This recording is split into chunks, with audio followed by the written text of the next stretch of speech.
ভাই এবং ভাবিরা কেমন আছেন আপনারা? মন আপনাদের ভালো তো এই জুবাই সাহেবের এই স্লোগানটা বুকে ধারণ করে জুবাই সাহেবের সাথে কচ্ছপের কথা এক গায়ে গরিবের সাজেকে। সো এভরিওয়ান, অনেকদিন ধরে অনেক বাধা আসছে, এই জন্য সব গরিবের সাজে যেতে পারি না, কিন্তু আজকে ইনশাল্লাহ গরিবের সাজেকে আপনাদেরকে নিয়ে যাবো। আর সেখানে গিয়ে ডোন প্রেস নেবো, ডোন প্রেস আপনাকে গরিবের সাজেকটাকে দেখাবো। অনেক সুন্দর রাস্তাটা দেখেন, অনেক অসাধারণ একটি রাস্তা। বাট এখন তো শুধু পাতাগুলো খালি গজাচ্ছে, সবুজ সব কিছু সবুজ হয় নাই। সবুজ হইলে আরও অনেক সুন্দর দেখা যেত, চারিদিকে সবুজ। আর ফুটেজগুলো নিলে অসাধারণ লাগতো। আর সবথেকে সুন্দর লাগে আমার কাছে সাতচুরি জাতীয় উদ্যানের রাস্তাটার কথা না বললেই নয়। দেখেন কত সুন্দর রাস্তাটা, এই রাস্তার দুই পাশে চা বাগান আর উপরে গাছ, অসাধারণ। এরকম পিল আপনি কোথাও পাবেন না এই সিলেটের মাধ্যমে বা সারা বাংলাদেশের মাধ্যমে। চা বাগানের মধ্যে দুইটি রাস্তা অসাধারণ লাগছে। সো আজকে যাবো গরিবের সাথে, দেখেন কত মানুষ ছবি তুলতেছে। এখানে আসলে আপনি ছবি না তুলে যেতেই পারবেন না, এত সুন্দর রাস্তা এখানে। সো লেটস গো, আজকে যাবোই গরিবের সাজেকে। আর সবাই একটি লাইক করবেন। So let's go.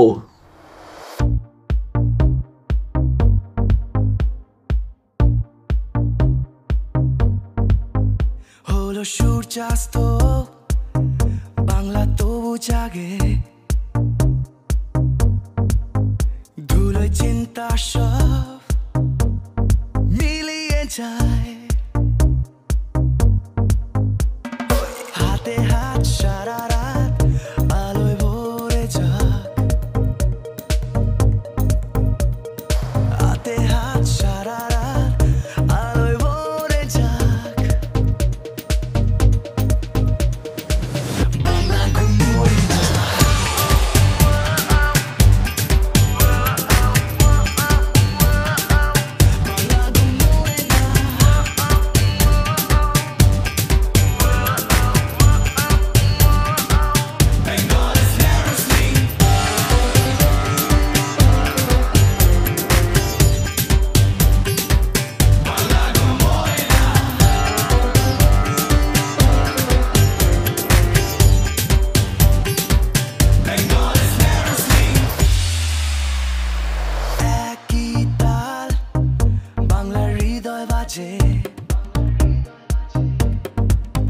শব্দ কত কথার ভেসে আসে,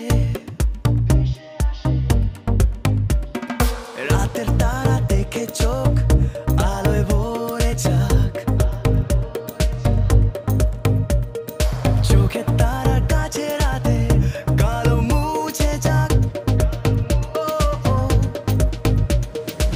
বাংলা ঘুমোয় না।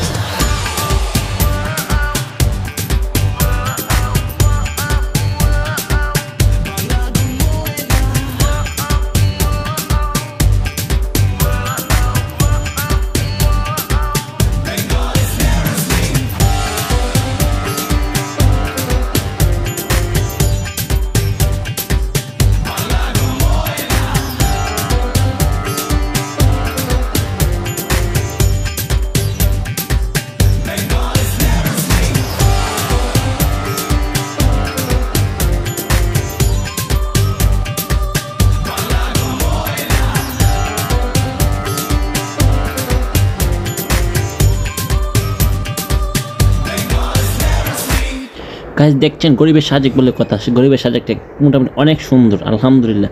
সবুজ হলে আরও বেশি সুন্দর লাগতো। দেখেন অসাধারণ একটি, কিন্তু এখানে অনেক উঁচা, ভিডিওতে দেখা যাচ্ছে কবি নাচা, কিন্তু এই জায়গাটা অনেক উঁচা, গরিবের সাজেকেই বলা যায়। তো এই জায়গাটা অনেক সুন্দর, দেখেন এখান থেকে জায়গাটা অনেক উঁচু আর কি। ওই দিকে রাস্তা আপনার সাতচুরি জাতীয় উদ্যানের রাস্তাটা, আর এখানে অসাধারণ সূর্য চলে যাবে। আর দেখেন জায়গাটা অসাধারণ। মেবি এইগুলা আরও সবুজ যখন বৃষ্টির সময়, বর্ষাকালে বা এরকম সময় ওই জায়গাটা সবুজ থাকে। এখন সবগুলা গাছ নতুন পাতা গজাচ্ছে। আর এখানে সুন্দর একটি জায়গা, মানে সময় কাটাবার জন্য খুব। আগে প্রায় সময় এখানে আসতাম, আইসা আপনি সময় কাটাতাম। প্রত্যেক দিন একবার, সপ্তাহ 3-4 বার আসা হতো এখানে। এখন আর একটা সময় হয় না, তাই আসি না এই জায়গাটাতে। আমার এক ভাইকে নিয়ে আসতাম, ছোটো ভাই মুশাহিদ, এখন বাংলাদেশ নৌবাহিনী সেনাবাহিনীতে আছে। সো এই জন্য আর একা একা আসা হয় না এই জায়গাতে। জায়গাটা অনেকটা সুন্দর। সো এখানে ড্রোন ফ্লাই করব, আমার একটি শখ ছিল ড্রোন কিনলে এই জায়গাতে ফ্লাই করব। এই জন্য এই জায়গাতে আসার আপনার সাথে শেয়ার করবো। এই জায়গাটা অনেক সুন্দর একটি জায়গা। সো চলেন ড্রোন ফ্লাই দেখি।